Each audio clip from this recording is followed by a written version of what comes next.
Suami akhiri hidup usai tikam istri dengan badik hingga tewas.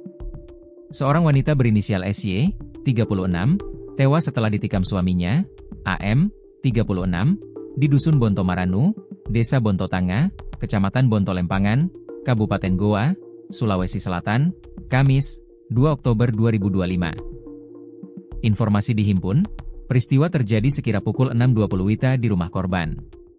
AM diduga menikam istrinya menggunakan sebilah badik hingga menyebabkan 5 luka terbuka di tubuh SY, termasuk di bagian leher dan dada.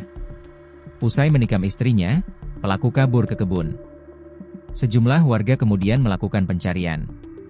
Akhirnya, AM ditemukan di sebuah kebun sekira 800 meter dari lokasi kejadian. Ia ditemukan dalam kondisi terluka dengan luka tikam di pinggang kiri dan kanan. Polisi yang mengetahui informasi tersebut langsung olah TKP dan menemukan sebilah badik tak jauh dari tubuh pelaku. Kanit Jatanras Satreskrim Polres Goa, Ibda Aditya Pamungkas, membenarkan kejadian tersebut. Informasi awal dugaan KDRT yang mengakibatkan korban meninggal dunia. Saat ini masih dalam tahap penyelidikan dan olah TKP, ujarnya. Kanit Reskrim Polsek Bungaya, Aibtu Fitriadi, mengatakan pelaku dievakuasi ke puskesmas sebelum dirujuk ke RSUD Syekh Yusuf Goa. Terduga pelaku sudah di rumah sakit untuk mendapatkan perawatan medis, kata Fitriadi. Saya akan menyampaikan bahwa benar ada tindak pidana pembunuhan yang terjadi di Desa Bonto Tanga, Kecamatan Bonto Lempangan, Kabupaten Goa, yang mana dilakukan oleh Amin Tanga terhadap istrinya bernama Samsinar.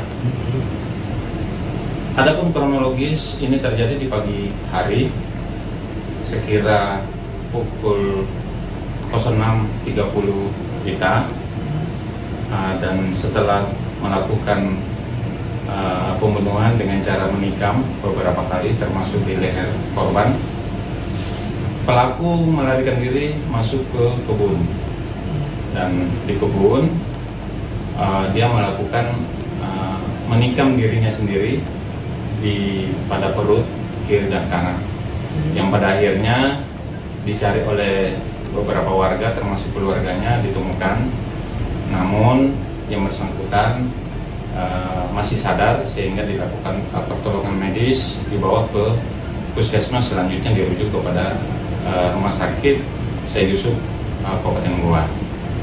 Itu rekan-rekan.